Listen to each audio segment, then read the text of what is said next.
G'day guys, Tils20 here, welcome back to Oceania. 3 things I want to mention before I forget about them, or at least before I leave them to the very end of the episode. There is a competition currently running over on my Discord server for people who are interested in creating the livery or the design that's going to be on the trams. When we finally put them in, Blue Thunder and I will be choosing the winner in a couple of weeks, so get those designs in and fingers crossed, hopefully your design will be the official livery of the trams of Dundee.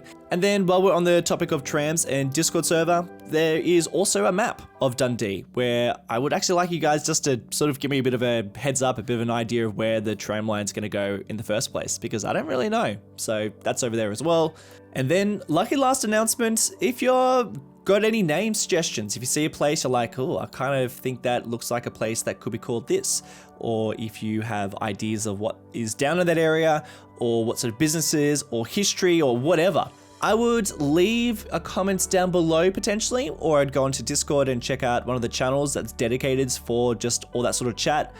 And look, the reason why I say all that is I've chosen the map collaborators who are going to be helping me put together interactive maps on World Anvil. They'll be a little while away. I mean, we've still got a while just to put together, get the stories down, and I haven't even taken the photos for the map yet. So we're still a little bit behind. It takes a while to put this sort of stuff together, but those guys are chosen. They are on the lookout for name suggestions and ideas for places or storylines, or just whatever. Any sort of creative ideas that people are coming up with might be chosen, put into an article. That's the sort of stuff we're getting up to over the next couple of weeks. So just stay tuned, there's some fun things in the works. Now, this episode, it's a bit different. We're filming it a little bit differently. What I've decided to do, I thought this would be a fun little thing, but I've decided to do a full day and night cycle, 24 hours. We're playing 24 hours, starting in the wee hours of the morning, I believe. I started at 6 a.m. And the idea with this episode is I've just turned down the speed of the simulation. I'm not even pressing play all the time, just sort of, watching the simulation roll and watching the day and night cycle roll. We're going to be building over the next 24 hours. I thought this might be an interesting way of building because I usually turn all that sort of stuff off. I usually just keep it just one point in the day. Don't really go into the nighttime, particularly not in the morning. But this time I thought, it might be sort of fun to build things that are, I guess, sort of morning related, or something that would have more activity in the morning. As you can see, we're working on a bit of the fishing industry around here. I figured that'd be a nice starting place because, I feel like fishing industry is always buzzing in the morning. And then as we progress through the time lapse, the day will just roll on by and we'll move on to places that have what I feel like is just more activity during the day. And then we'll go back into the nighttime, work on some lights. I know that's been something that people have been wanting me to work on is, what does this place look like at night? How are all those places, all the things sort of taken care of at the nighttime? No, not really. So we're going to be taking care of some of that in towards the end of the episode. But as you can see, we've got some beautiful sunsets going on. The lighting's just pretty nice. I've tried to make sure that this is a bit more of a cinematic type of experience of a time lapse. So I don't know, let me know if you like this. But anyway, as per usual, that was a bit of a ramble fest of an introduction. I feel like every time I do an episode, I've got so much to catch you guys up on, but I don't know, I guess that's a good thing. Let's just take a deep breath and how about we start talking about what we're getting up to. So in this episode, I decided to keep most of the work around the coastline, particularly around Dundee, all around Dundee, because this area's been very underdeveloped for quite a while, and not only is it an eyesore, but it's like kind of a focal point of the city, and it's just not really. It's like you can tell it's under development. So I figured this would be a good area to really work on, get some nice detailed areas. In particular, wanted to work on some of the industry. Like we've got a little bit of demand for industry, and I thought that would be a good way of tackling that too. Around this area, I have been sort of chipping away at during live streams. Maybe even 2 or 3 live streams we've done around here, and never really properly completed anything. Getting too distracted with talking to people, but figured this would be a good chance to get into it and finally complete it. The fish market in particular, I feel like we've been doing that for a couple of live streams, and I just very quickly completed it. just by placing some extra props around, place some buildings, and I wanted to keep it otherwise fairly bare. It is an industrial area, so there is a lot of areas that just don't really have a lot of stuff going on, a lot of open area. Again, we're building another massive open area, mostly just concrete around here. Something that I just need to be a bit mindful of is just, sometimes you don't have to fill every single gap with buildings. Sometimes just some big old concrete slab or some grassy area is just fine. So that's what we're doing around there as well.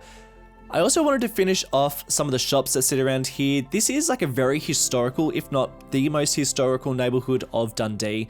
A lot of original buildings, a lot of sandstone. The shop is like all the shops around there too. I wanted to try and make them very quaint and, something that hasn't really been touched by skyscrapers or anything else that really sits within Dundee.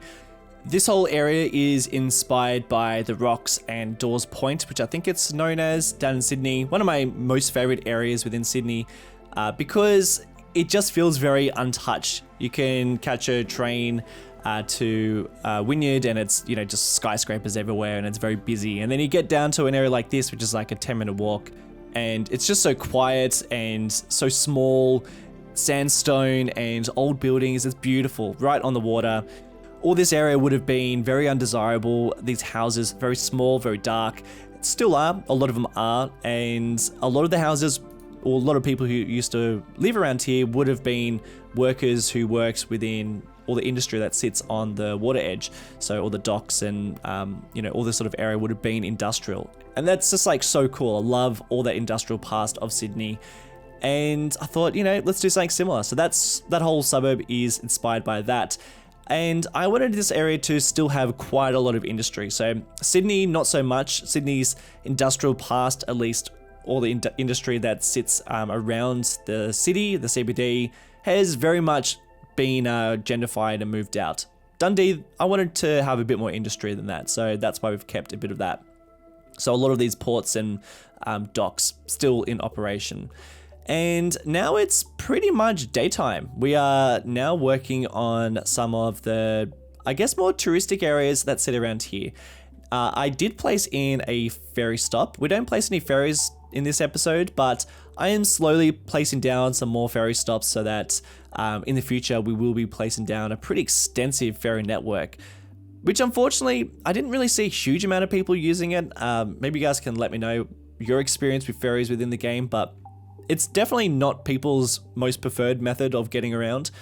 I think even in real life, people don't really use ferries unless they're, taking a nice form of public transport on the water. I can see a reason why you take a ferry, but generally not a huge amount of people take ferries as, a decent mode of transport, particularly to work because they're quite slow. I think maybe only like a small handful of people would probably do that. But as I mentioned, this area I wanted to be quite touristic, but only, I guess, a small portion of it. Originally, I wanted this whole area to be, mostly shops and, quite nice waterfront with, mostly a touristic thing going on. But I ended up changing my mind a little later on as I started working on it. Ended up taking inspiration originally from Darling Harbour within Sydney. I think a lot of people can probably tell from that, at least the area that I'm building at the moment. But then after a while, ended up looking at some other places. I looked at an area down in Auckland, New Zealand, looking at just the water edge around here and some of the marinas and some of the apartments as well. We'll be taking some inspiration from some of the apartments like that. But then also around Melbourne, there's another area that's quite similar. Again, more apartments, but they've also got a stadium very similar to Dundee. But then also all the way down in Tassie, in Hobart, I thought as well, I really liked the marina down there. I remember visiting it a few years ago, but also the amount of industry still within, well, at least really close to the CBD. Always find it a really cool contrast between the, high skyline and then, all the infrastructure of the city. And then you've still got all the infrastructure for like quite a bustling industrial area. Always a really cool mix. Thought might try and do something quite similar. So we do have a bit of a mix of different waterfronts for these sort of places within this area. Let me know if anything sort of looks familiar to you too. Originally, I was thinking I was going to keep it mostly Darling Harbour based, but And I'm quite surprised at how little I ended up taking from that area. But I guess this area is somewhat inspired. I wanted all the back streets to really not have a huge amount of stuff going on. So this main street just has a couple of pubs and some pretty average looking shop fronts. But then we do have some more modern high-rise commercial areas right on the water edge. And you'll see we do end up placing down a bit of a marina too, which I just think looks pretty damn nice.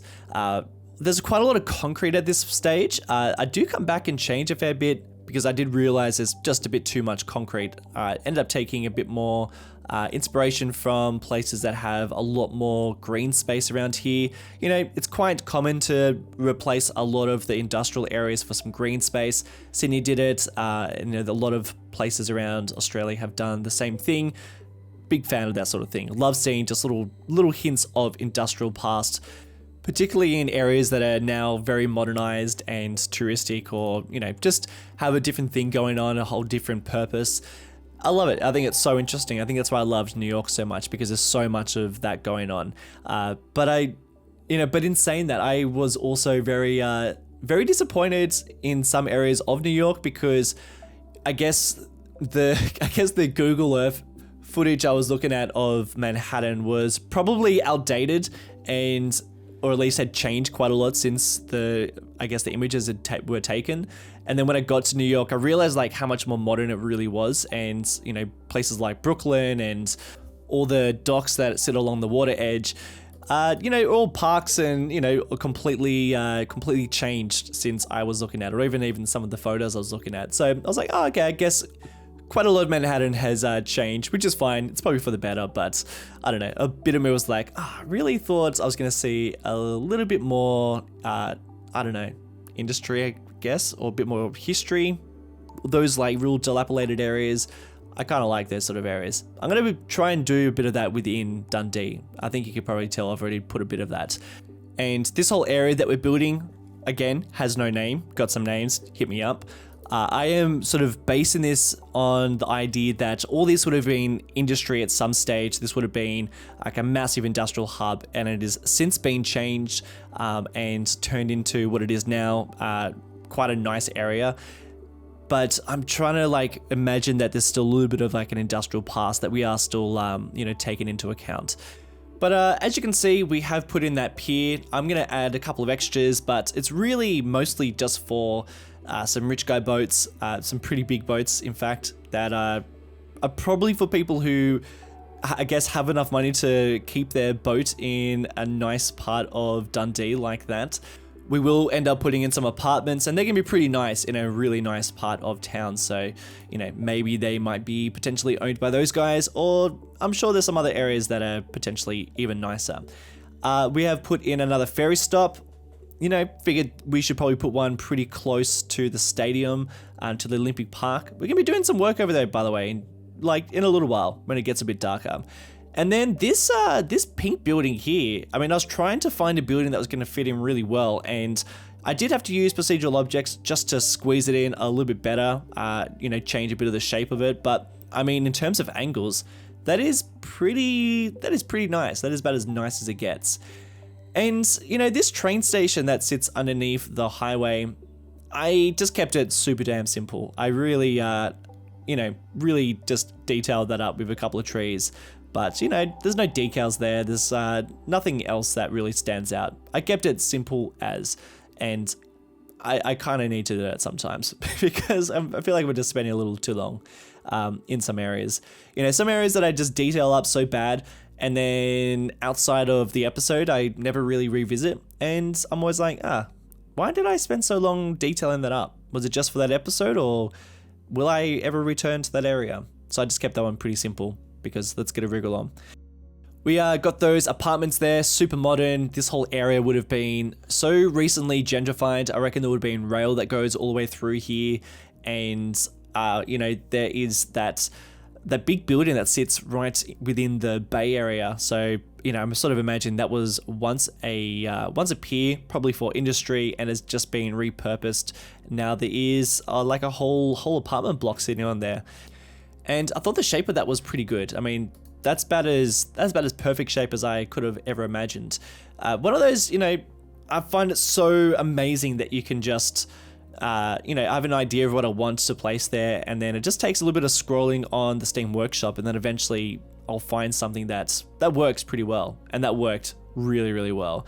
And I actually ended up using the Rico mod to make the population within that building quite large, because it is a massive building. So I think there's like 200 residents that live there. I think is probably a bit more of a realistic number than whatever the game mechanics would have given me. But I'm also using these, what are they called? Floating piers, I believe they are. They're so nice. These are super, super nice. I'm going to use them for everything. Not everything. I guess they're single purpose sort of things, aren't they? But I'm gonna like subscribe to them every single time because they are so great. They look amazing. They're really highly detailed, and I don't know. I just feel like they're one of those things that you kind of don't really ever think about placing down. But then when you realize something like that exists on the Steam Workshop, you just grab it, and I'm really glad I did because they add a lot in this area. Now, all this sort of area is very much gentrified apartments there, and a bit of, a bit of a touristic commercial district, all nice marinas and all that. But now we're starting to creep closer to some industry, and yeah, working on some industry now. That's as close as it gets, just flat out industry. And I thought that this area I wanted to keep less developed, a bit more open space, because it's so high density within the city. Even some of those other areas that we've just been working on, it's quite high density, but this area I wanted to really show that, this is industrial territory now, and in industry, you just got quite a lot of open space that gets used for storage, or, it once held something that was a bit more substantial, and now it is either moved out or it is just, in a bit of a transitional stage at the moment. Maybe this whole area is, getting close to, maybe this is like the last bit of industry just here, and this whole pier or this whole area is going to be turned into apartments like very shortly. You can actually see that a bit of this has either been abandoned or is not used anymore. I've actually got this. This is like sort of the thing that I subscribe to on the Steam Workshop every single series that I do, and this is the first time I've ever placed it down. But these are like burnt pier poles. And they look great, and I'm really disappointed that I've only just started placing them down now. So I can imagine that was probably once maybe like a wooden pier or something, and then now it's just rotten away or burnt down or whatever. And this whole area, I reckon, is probably a couple of years away from just becoming a new residential development or something.